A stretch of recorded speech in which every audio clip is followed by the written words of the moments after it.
নমস্কার বন্ধুরা, কাকুলির ঘরকন্যা একটি ব্লগে আপনাদেরকে স্বাগত জানাই। তো সকালবেলা ঘুম থেকে উঠে মনটা অনেক ভালো হয়ে গেল। আর কি কারণে ভালো হলো সেটা চলুন আপনাদের সঙ্গে শেয়ার করি। এই সকালবেলা দেখুন, ঘুম থেকে উঠে দেখি একটা সুন্দর পার্সেল চলে এসেছে। আর পার্সেলটা দেখুন, যখন এই ভগবানের হয় সেই জন্যে আরও ভালো হয়ে যায় মনটা। আর জগন্নাথ ধাম মহাপ্রসাদ যেহেতু আমরা পেয়ে গেছি, তো সকালবেলা সেই কারণে আরও বেশি করে মনটা ভালো হয়ে গেছে।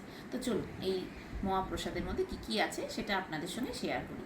তো এই মহাপ্রসাদের মধ্যে রয়েছে দেখুন একটা বড় ফটো, আর তার মধ্যে রয়েছে এই যে প্রসাদ, মহাপ্রসাদ। এই প্রসাদের মধ্যে দিয়েছে এই যে, এটা কি জানি না, যদিও বা খুললে বুঝতে পারবো। এই যে এখানে একটা প্রসাদ দিয়েছে, এখানে আরও আরেকটা প্রসাদ দিয়েছে। এখান থেকে যেহেতু মেয়েরা একটু ভেঙে খেয়েছে, দুই মেয়ে, আমরা এখনও খাইনি, যদিও বা খাবো। তো এই মহাপ্রসাদ পেয়ে আমাদের মনটা অনেক ভালো হয়ে গেল। তো আপনারা কারা কারা এই মহাপ্রসাদ পেয়েছেন সেটা কমেন্ট করে অবশ্যই জানাবেন। আর আমাদের ভিডিওটা কেমন লাগলো সেটা কমেন্ট করে জানাবেন। দেখা হচ্ছে পরের একটা নতুন ব্লগে। তো এখন টাটা, ভালো থাকবেন, সুস্থ থাকবেন, সাবধানে।